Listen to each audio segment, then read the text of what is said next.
center for so long. Oh, man. Okay. Is this thing already on? You got me turned on. Whoa. Yeah. Let me move that away. Look, you might want to. I really don't need a whole lot of help. So. I know a lot of people going, whoa, you're in the back row, baby. It's already filled. Oh, man. It is so good to be here today. I love this place. I love the people here. This is like going home. I was telling Sean. So you're going to love it. It's just like being at home. It's like being sheltered by Jesus. It really is. We get so welcomed, and you guys have been supporting us forever. I felt so loved from this place myself, my wife, as well as my ministry. Very, very, very special. I have the privilege, I talk to your pastor quite often and know what's going on. I asked her, because she could be in the 90s, I didn't know her to be honest, and I said, I don't want to offend anybody, but in my shelter, the only place I wear my shorts and sandals and stuff at home, but on the road, I don't want to disrespect anybody, so I always try to dress proper. But since that's like going home anyway, would you mind if I showed up at home with my shorts and sandals?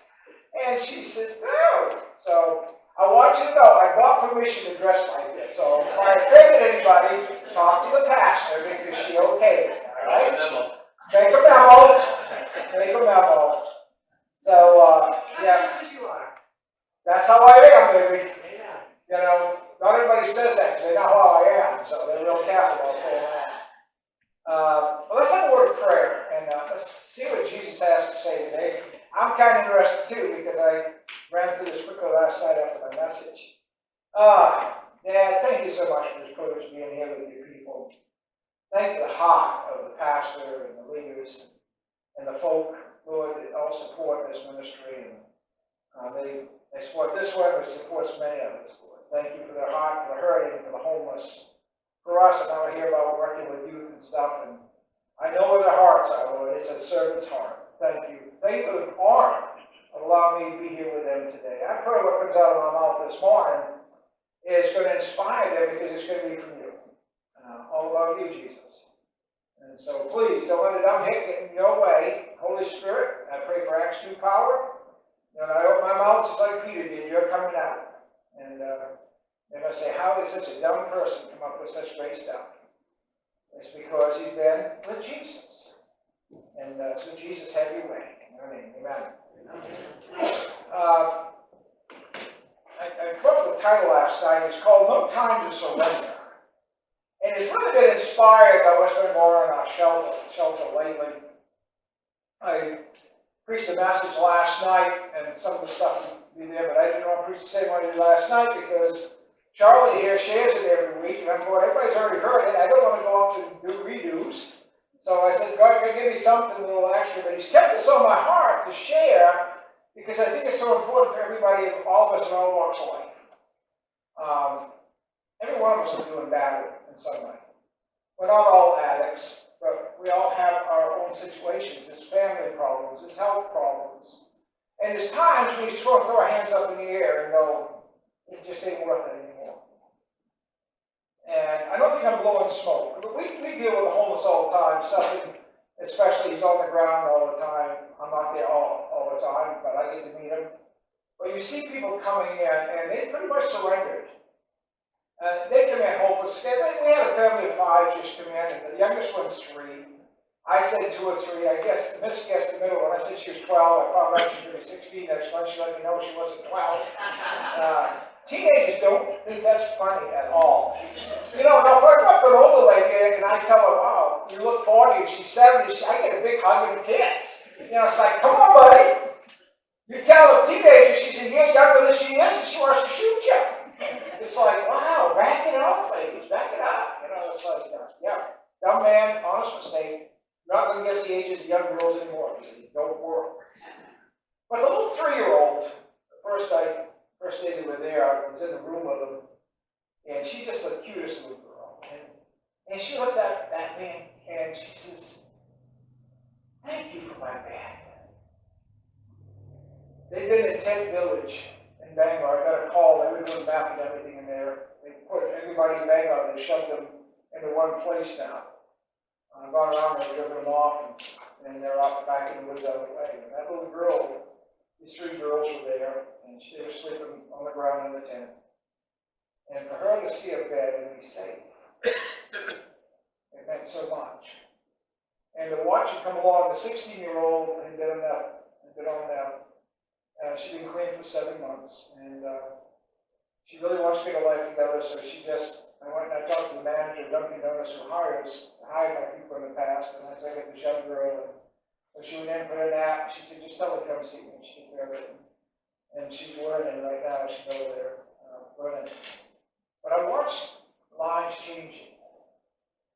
I hear testimonies of addictions break, but it isn't just addictions. It's a lot of things. You watch hope arise. When they get to understand who Jesus is and really what he can do. And sad to say, I think in America today, many Christians have forgotten what Jesus can do.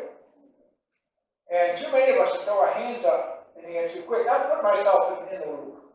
You know, I got my wife on me, so I can't lie. You know, she'll squeal on me. When I see her the last time, and I had to sit all the time, I couldn't even stand. I was like 10 minutes walking, I had to sit down. And I found I had a little broken bone and a little part of my back, and a core rotator, but did that. But I went to the doctors, and they sent me to a specialist, and I said, what's your prognosis? He says, you're fat.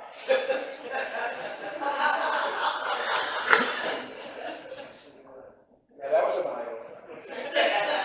I got a mirror. You know, right? So what? He said, well, if you stay fat, you're going in a wheelchair.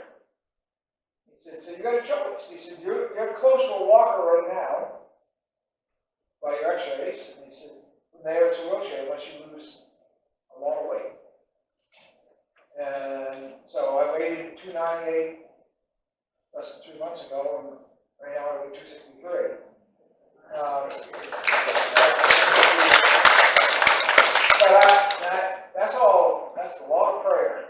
And I took up mountain biking. That was interesting at first. I sounded like a locomotive here to breathe on it, and got on my elliptical. But I did a lot of praying because I said, I freaking had surrendered because I'm 73, and I said, how is a 73-year-old man this far out going to make it back? And my wife, she says, every time you've asked God to have me do something, you pull it off. He's helped you pull it off. You do it again. And he did. And so, in my own state, he's helped me. I'm a major food addict. I mean, I am a super food addict. I mean, if it's a whoopie pie, baby, I can smell that sucker an hour away. You know, you see Indian scouts tracking? Okay, I can track a whoopie pie down, you don't know how I can track them down. And so, I had to change all my habits, but God, He led me in the presence of a woman. My daughter and I went in, and that afternoon, after I seen the doctor, we went in, we had lunch at the place we always ate. We ate. I mean, I get the good stuff. You know, it's a house of pizza. Maybe I take the house along with pizza. You know, so I walk in, and they're already there, bringing out a big, sideboard dishes. And I said, I'll have a salad. And I thought that woman was going to grab a hot and fall down. She said, you want a salad? Yeah, my daughter said, I'll have one too, because I'm with Dad. And, she's a little skinny thing. And so, anyway, and the woman said, well, why are you having salad? I said, because I'm fat. And I got a bad back, I don't lose weight. And she says, 14 months ago, I was told I had to lose weight. I was over 400 pounds. 14 months ago, over 14 months, I lost 208 pounds. I said, well, tell me how you did that. I thought she'd say, I'm running the Boston Marathon to lose it. She says, I don't exercise and I don't diet. And I said, no, I got to hear this one. You must be taking 14 pills about the size of my head or something. No, I don't take pills. I don't diet. I don't exercise. And she says, I got a fasting thing, so I don't eat before 4 o'clock in the afternoon. I don't eat after 7:30 at night. But I have whatever I want, and that I have one big meal, and I eat desserts and do the whole 9 yards. Well, I know God took me to her because then I started to do a fasting thing. Not quite the way she's doing it, but I adjusted it way in. And I want to praise God for my wife because she joined me so that I could do this. So we cleaned the house out of all the stuff, all the good stuff left. And I gave it to my grandson. He was happy I went on the diet because he got all the goodies. But anyway, I want you to know this morning, it's easy to surrender. But my message is it's no time to surrender. No time to surrender. Why? Because of who God is. Not because of what I can do. But who God is. I mean, He's going to show us who He is. I want to look at some scriptures. Start with 2 Kings chapter 6. And we're going to look at the first 18 verses of that. And I'll read along kind of quickly because that's a lot of reading. But it's in two sections.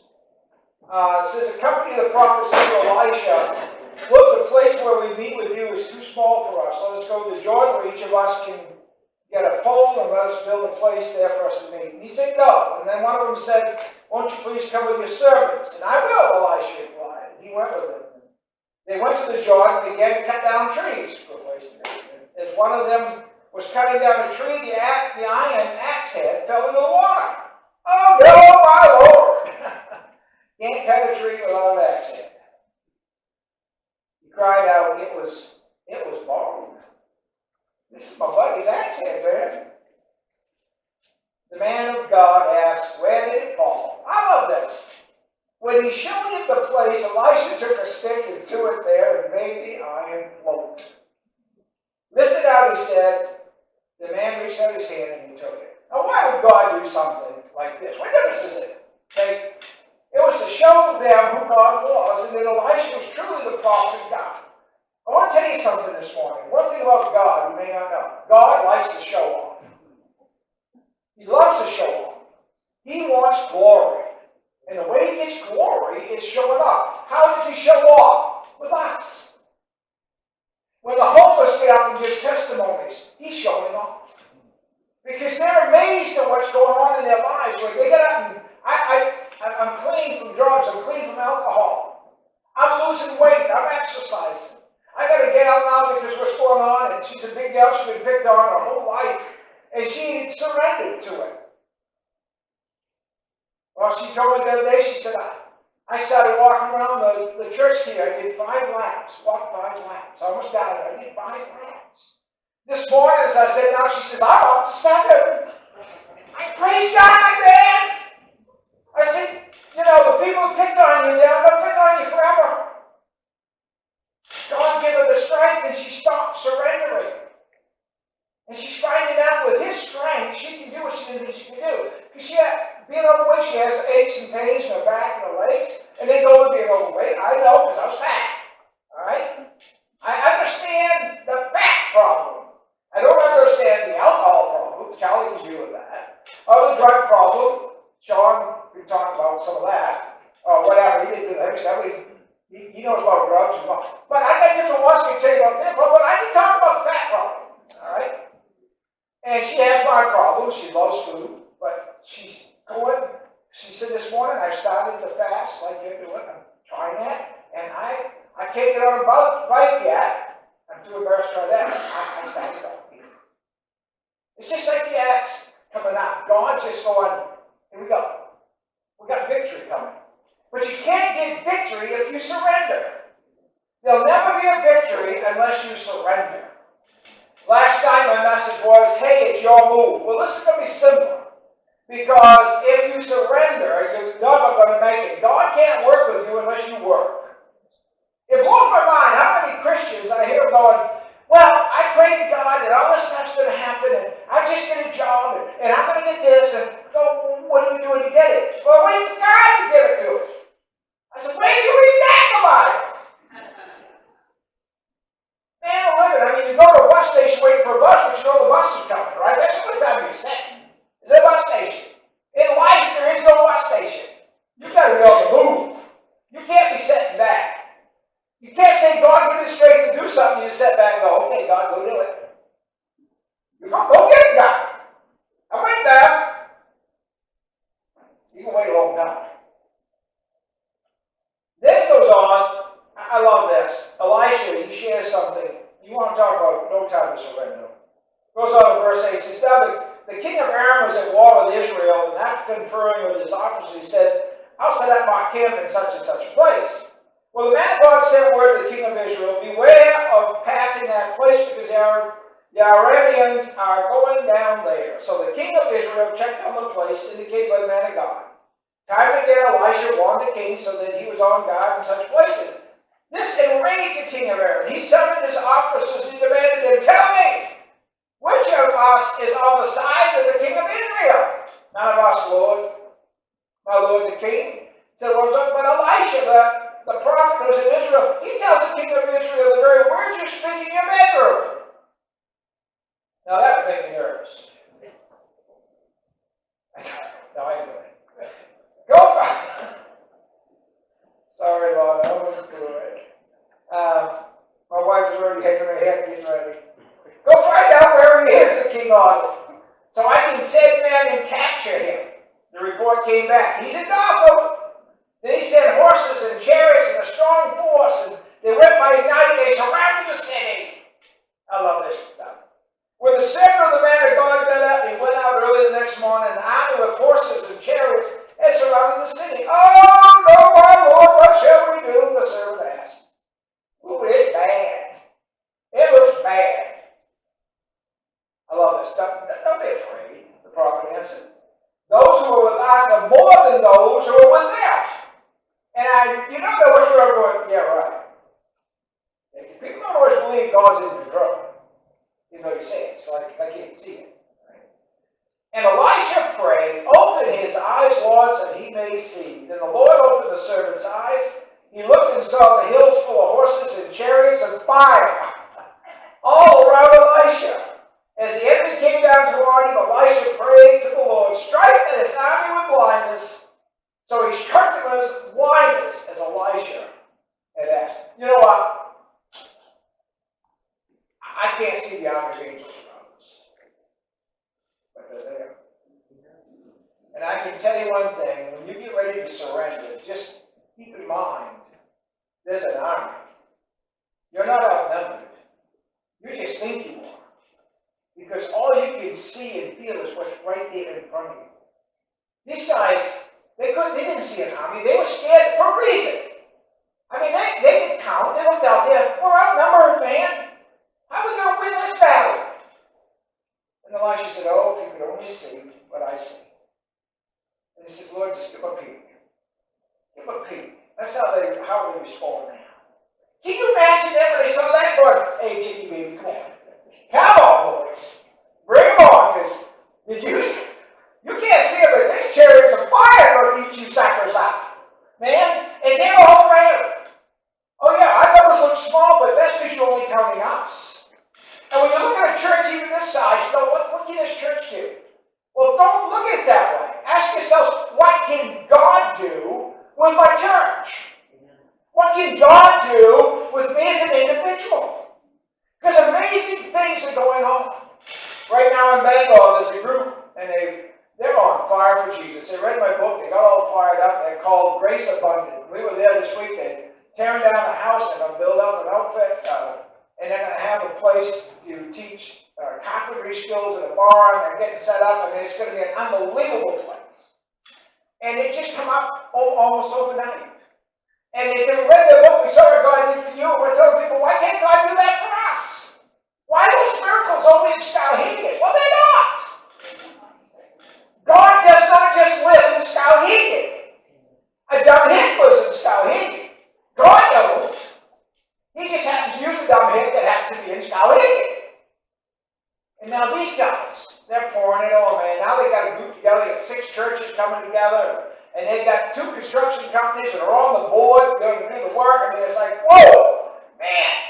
And they are so fired up. I just praise God. But they're greater than their numbers. And their numbers are growing. But they got a greater thing going on, and that is a power of God. The city of Bangalore are so excited about it. Well, they rezoned. They had to rezone the area. They did that in 2 weeks. They asked for it, and quickly they gave it to them. I go, what happened to you guys, man?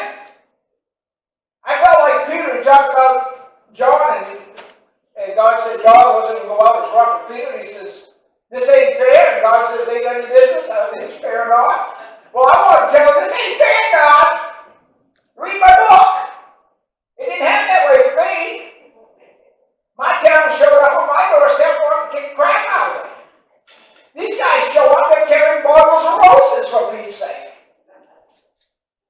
God does it the way He wants to do it. But man, if you don't surrender, you're going to see some great stuff.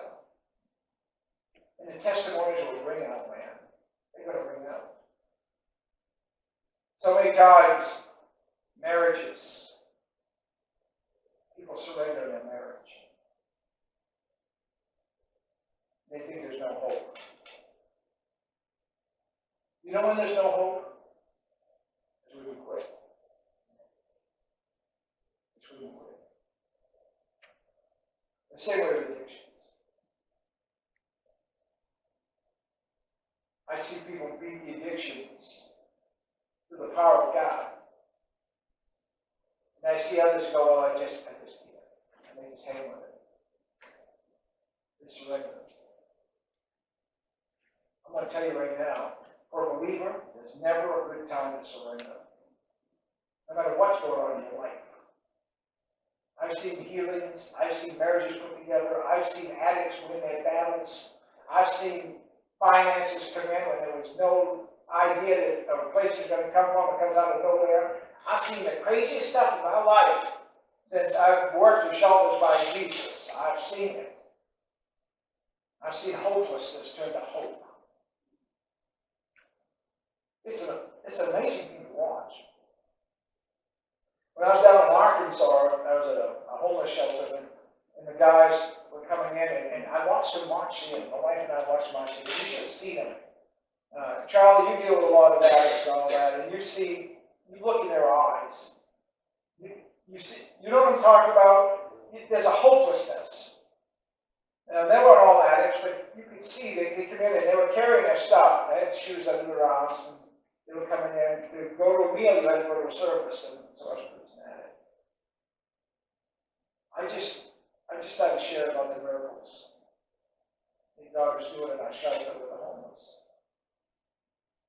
And when I asked them to come forward, man, that place, they were coming, dropping their knees like, why? One guy in particular, I'll never forget it. He was a little short dude. And he'd come up and he approached me doing this. Like this.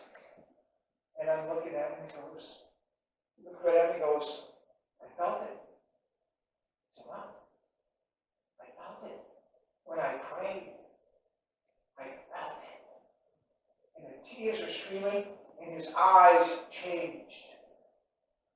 It changed. His countenance changed. I saw it.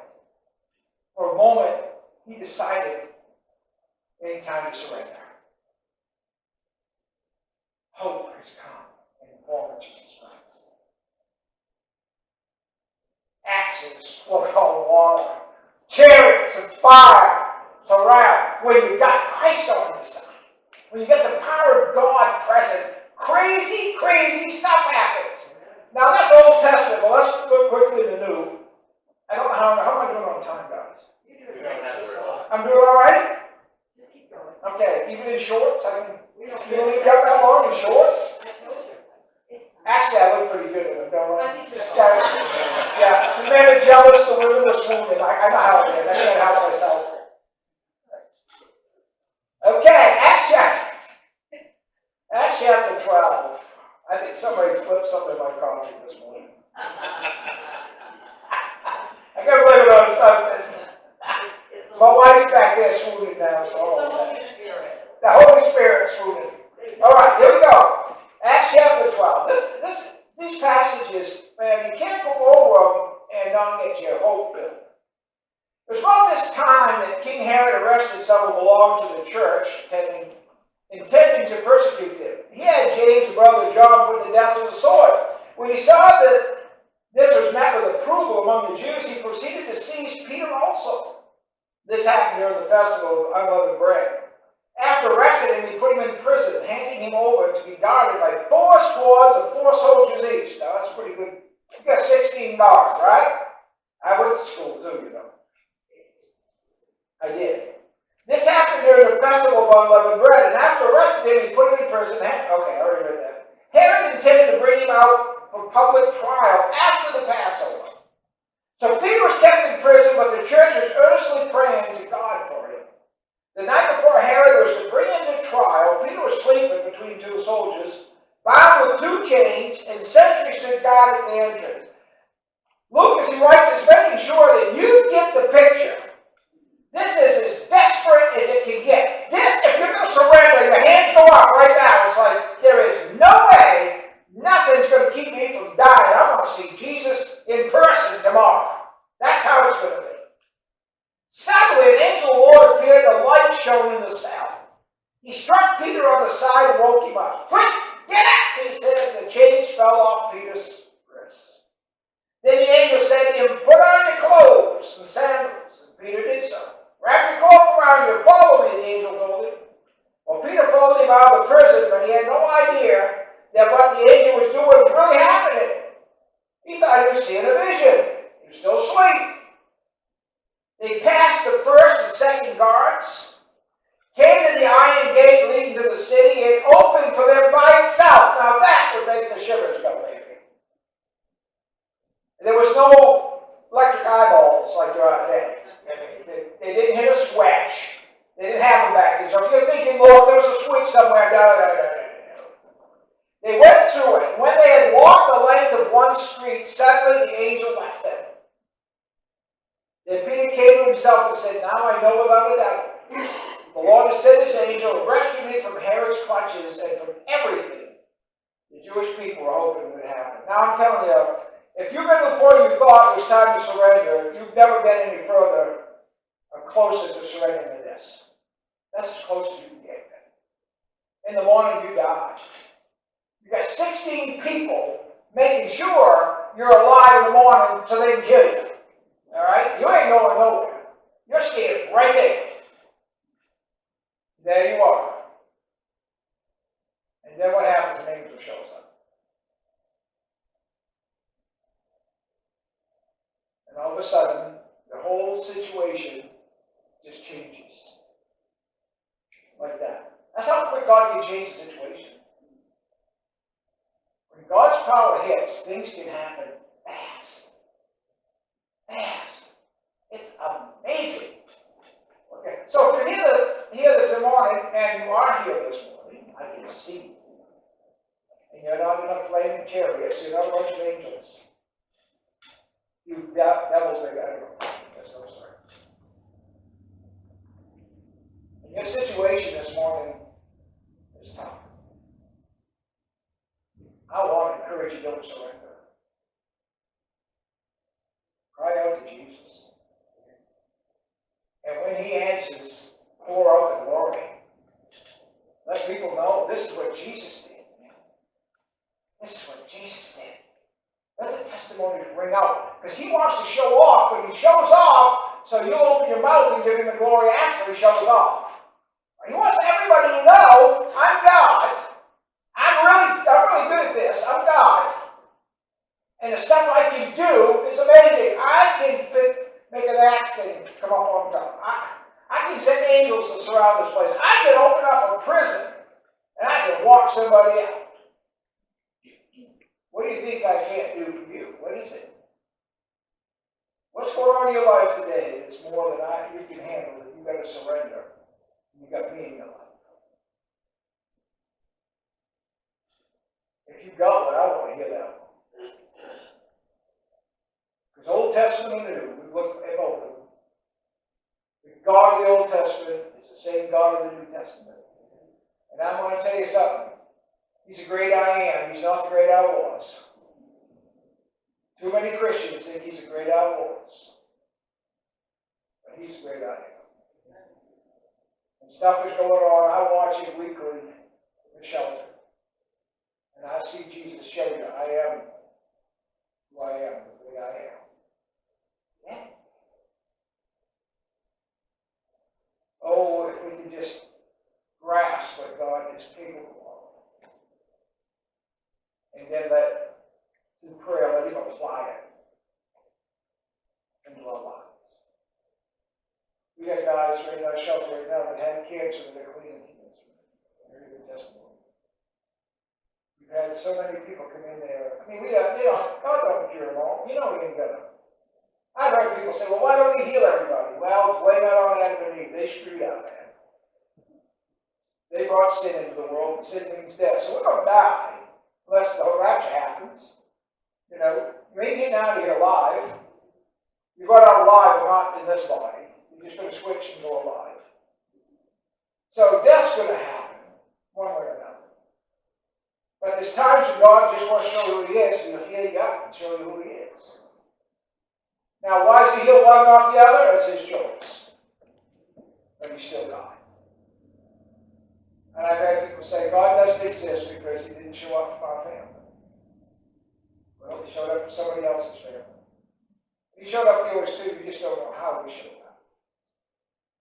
You know, there's a country and western song. I love the song, but it is so theologically baloney, it's too bad. It said, sometimes the greatest prayers are the unanswered prayers. There's no such thing as an unanswered prayer. It's God says no. But when He says no, I go, God, you didn't answer my prayer. Well, what I'm telling you is, God, you didn't give me what I wanted. All right? I told you how it is, God.